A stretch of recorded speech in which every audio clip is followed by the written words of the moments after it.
కొద్దిసేపట్లోనే స్వామి వారు మన దగ్గరికి వస్తున్నారు.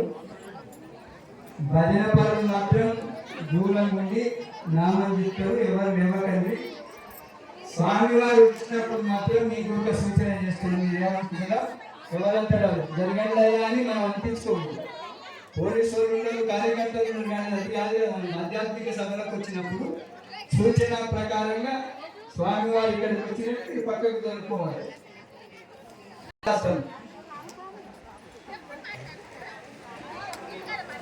జై శ్రీమన్నారాయణ. అంతా